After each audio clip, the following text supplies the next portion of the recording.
E aí, pessoal, tudo bom?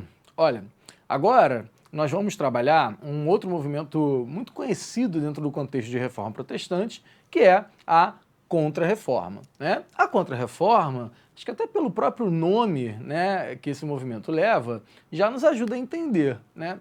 Mas a Contra-Reforma é nada mais nada menos do que a reação da Igreja Católica diante do avanço do protestantismo. Vamos combinar, a Igreja Católica não estava vendo com bons olhos o fato de novas igrejas, também cristãs, mas não católicas, estarem aparecendo, né? No início do século XVI, na primeira metade do século XVI, você tem pelo menos 3 grandes movimentos protestantes ganhando espaço, né, ganhando adesão de muitos fiéis. Isso representou, evidentemente, um certo enfraquecimento para a igreja.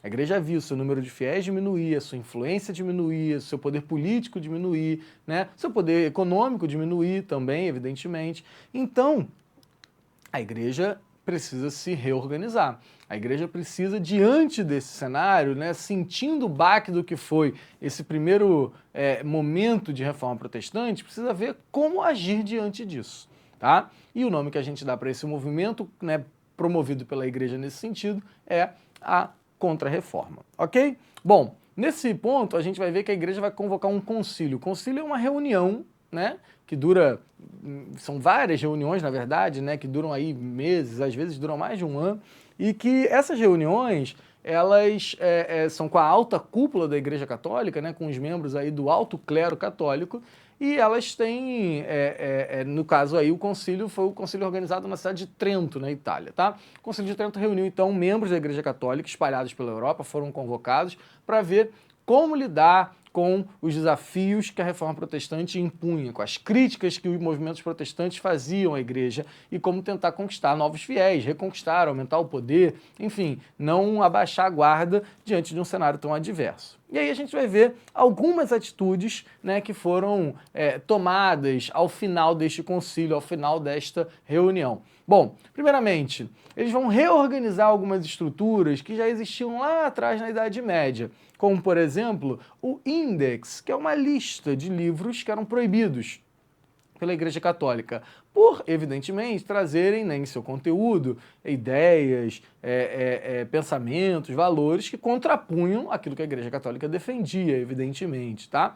E além do Index, a gente também tem a reorganização do Tribunal de Santo Ofício, o Tribunal do Santo Ofício que era responsável pela Inquisição, pela perseguição daqueles sujeitos considerados hereges, daqueles sujeitos que, em alguma medida, contestavam a Igreja Católica. Então aí você repara uma ação no sentido de reprimir, né? De contestar, de abafar as críticas, proibindo livros e perseguindo pessoas. Isso foi uma das ações da Igreja Católica, mas não foi a única, tá? A gente vai ver aqui, ó, que também temos a afirmação de alguns dogmas. A Igreja Católica que vinha sendo questionada, muita gente dizia, por exemplo, que o celibato era algo que deveria ser revisto, né? Que, enfim, a adoração de imagens era algo que deveria ser revisto. A Igreja Católica reafirma esses dogmas, reafirma os sacramentos, né, o casamento, o batismo, a crisma, a primeira comunhão, ou seja, reafirma os seus princípios fundamentais, os seus pilares, né, que vinham sendo questionados por alguns desses movimentos protestantes.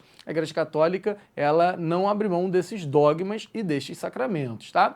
Mas ela também vai promover ações no sentido de reconhecer algumas críticas e agir diante disso. Como, por exemplo, olha aí, ó, o incentivo à formação de ordens religiosas dedicadas à catequese, dedicadas à educação, né? Ela vai investir mais também nos monastérios para ter um clero mais bem formado. Havia muita gente que dizia que os membros do clero, sobretudo os membros do alto escalão da igreja, eram sujeitos despreparados, eram sujeitos que tinham alcançado aquele posto muito mais por uma questão política, por afinidade com um grupo ou com outro, do que necessariamente por questões técnicas, por conhecimento, né, por comportamento, por moral, valores, né? Muitos membros da igreja eram contestados por isso, né? Não tinham um comportamento de acordo com o cargo que ocupavam. E a Igreja Católica vai incentivar a preparação, o melhor preparo desses sujeitos, né? Uma melhor formação do seu clero.